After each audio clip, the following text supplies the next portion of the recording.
So great hands from Longo Ilya. Dan Parks will be looking for a hole to crawl into just for a moment.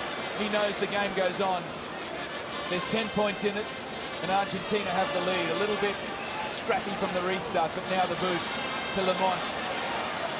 A bit more decisive that time, Rory. The mark claimed by Hernandez. He plays on quickly. The pass out wide. Ledesma Aracena keeps it in. Play on. Dewey funnels it back into Lamont. The nightmare continues, this time for Sean.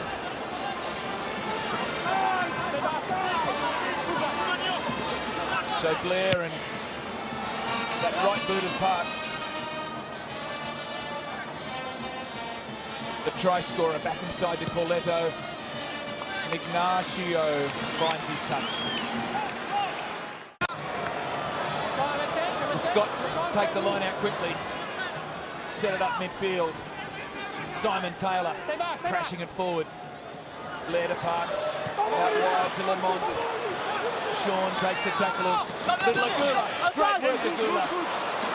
Still an amateur for the Hindu club in Argentina. And Augustin Pichon. Such a wise head on experienced shoulders. The Argentines, you can see they're going to just continue to turn up the heat on the Scottish via their field position. The last try purely came from being inside the Scottish 22 and putting pressure on their kick. No, he wasn't there.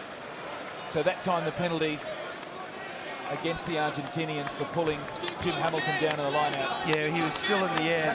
The Argentines there, Albacete actually took hold. You can see he's in the air now. He's already started to come down. You really can't make impact on a player until his feet have hit the deck. Under 15, please.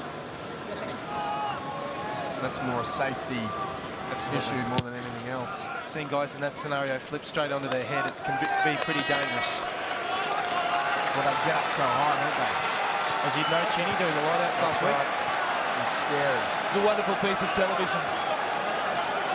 Invalides the backdrop. McCall the hooker. Woods the halfback. Tune jumping at 4. Then Darwin the coach. As Scotland try to execute something similar, they do well. Blair to Parks, and this time Webster slips. Gets up and goes again. Less than 4 minutes to go, and the Scots would dearly love to answer back with points. So the Pumas drive over the top. Joel Judge finds fault. Roncero looks bemused, but I guess you take your fate into your own hands in kicking range when you drive through the opposition ruck. And that's the discipline I mentioned before the game. I think initially he wasn't too bad. He was actually coming through where he's supposed to. However, he got a little bit carried away. Yeah, stay cool. But you're right, inside this range. Quite possibly, it might not have been a direct illegality, but you give the referee every reason to blow a penalty in that situation, especially when you're going one out. And this area of the field, referees can be particularly sensitive to that kind of thing. It's just not worth the risk. Not when you've got this bloke kicking. So Parks kicked the first.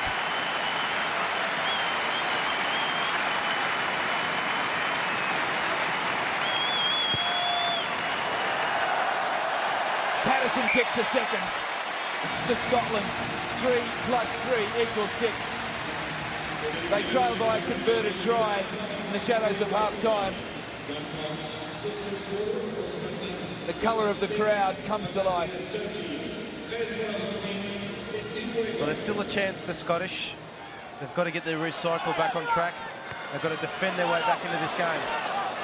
So Celso, the tap down from the restart, it was a good kick from Hernandez. Hernandez Love finds Longo Ilya. This is the other brother. Juan Martin Fernandez Love. Knee shot. Finds the Rodrigo Roncero. Back to the left they come. And it's Fernandez. Well, it was actually Celso who was dispossessed on the run. Big, the ball is here. No, it's a tackle. That's Princess Margaret. and head of the ARB, Vernon Pugh from memory. Is that right? Oh, he knows his royalty, Ben Dale. Okay, I think that's Sid Miller. Sid Miller, sorry, it was Vernon Pugh. He was former, the late former. Well, he got Princess Margaret right, I think. And Princess Anne. Well, that was my first instinct. I was happy to go at the prop forward. In hindsight, I got it wrong. Plenty of Republicans. Apologies to all concerned back home.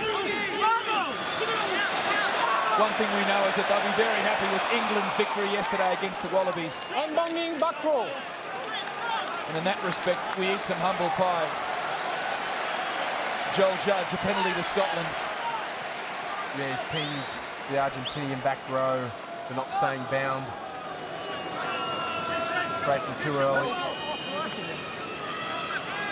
I guess in their enthusiasm to put plenty of pressure on a Dan Parks kick, they ended up giving a penalty away.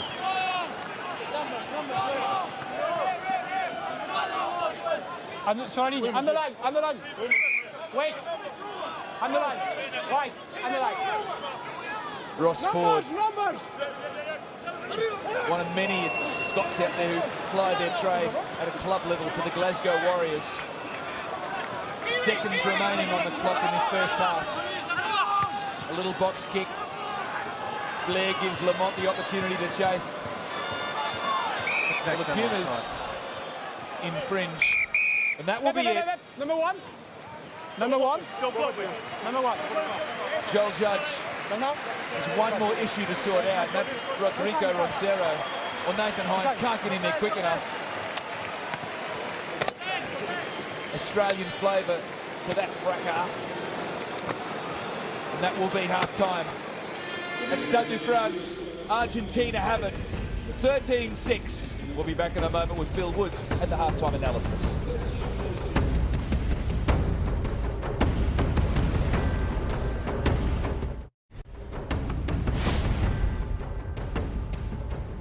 Argentina is on a 5-match winning streak against Scotland. They're in pretty good shape in this game as well. Scotland has relied very much on kicking. They seem to lack much penetration with the ball in hand. The more dangerous side when running the ball, and indeed have scored a try, although that was off a charge down. Let's look at the highlights so far in this first half. 13 points to 6. Felipe Contempomi missed an early attempted penalty goal.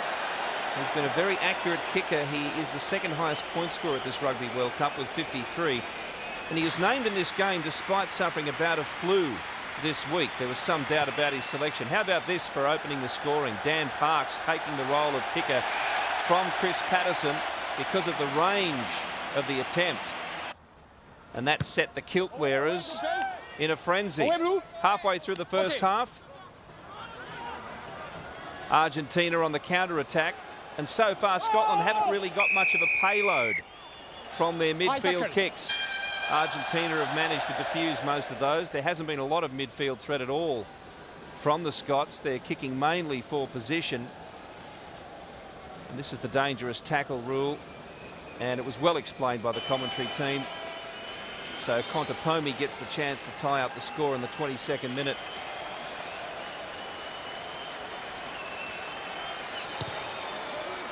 And he is a very straight, accurate kicker most of the time, Contempomi. And this was around the time Argentina started to get a bit of a grip on the game. It became 6-3. And in the 32nd minute, not long after that penalty kick was taken, we saw a try. In the meantime, vigorous Scottish defence. They've been a little bit out-muscled and out-paced when Argentina's run the ball at them. They've fought very, very hard. On this occasion, though, it backfires. Charge down. Longo Elia somehow manages to beat two Scottish defenders to the ball, and that could be a crucial try. Italy scored a try against Scotland in their pool match, the only try of the game, and was still beaten by a brace of Chris Patterson penalty goals. So if Scotland can maintain field position, they could still be well in this game. But that is proving very difficult because Argentina were getting on top. With the conversion, that left it at 13-3 and a late reply in the half. Gentlemen, can you see Scotland getting back into this match? Well, at 13-3, the Scots will need to talk at half-time about how they can manage that. Ben Darwin. They simply have to change the way they're playing the game. They're defending quite well at the moment. They're not allowing the Argentines to get any clean breaks, basically. The only opportunities they had was off the charge down. Yeah, well, despite the fact that Scotland are seeking field position dominance, they're not getting it. Argentina there, you can see territory-wise, 63% to 37. So their game plan that they want to execute, they haven't been able to do it today. 13-6 is the score at half-time. Of course, Chris Patterson added another 3 to the scoreboard for the Scots, so they're within a converted try. So one of these teams will be going home at the end of this section of quarter-final matches. Will it be Scotland or Argentina? Another 40 minutes will tell us.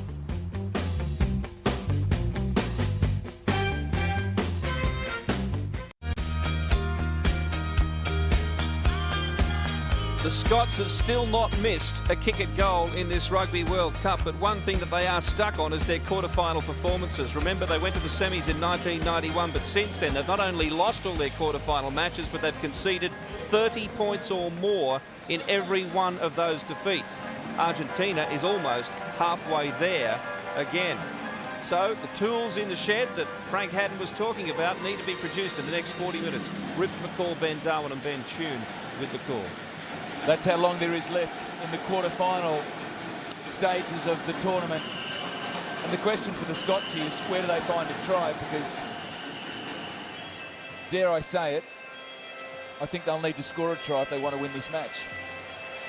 The only thing I can think of, midfield off set piece. We've seen that the Argentinians sometimes, particularly the Contemporaries, can come up out of the line and give them an opportunity. Well, they've only let 1 try in.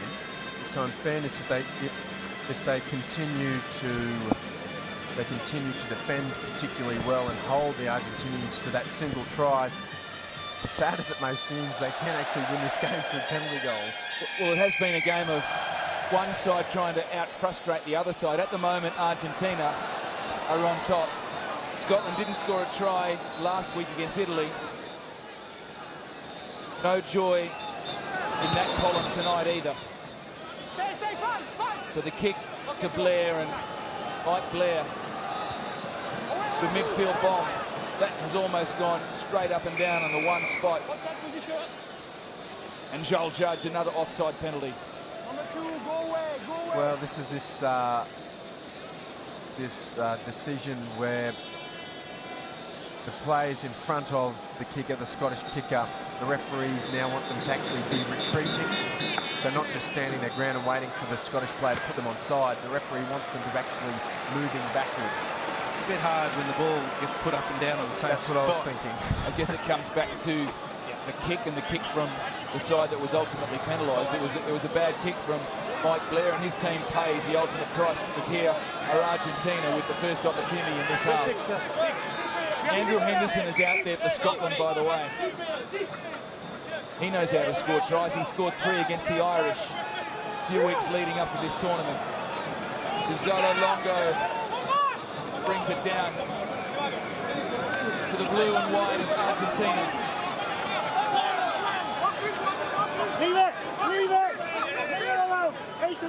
And Argentina, a side who has been able to mix up the tactics of kicking and frustrating with the art of scoring tries. They have the advantage. P-shot almost slices through. And the penalty. Blue player collapse. Tackle in the ball. Well, that's just gifting Argentina 3 points. Tackle in the ball. Not even 2 minutes into the second half.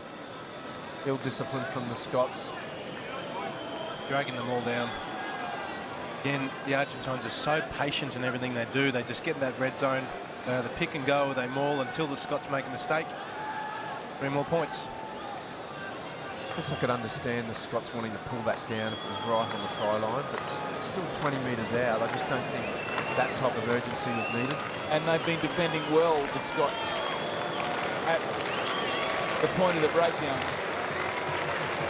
At this end of the field, Felipe Consopomi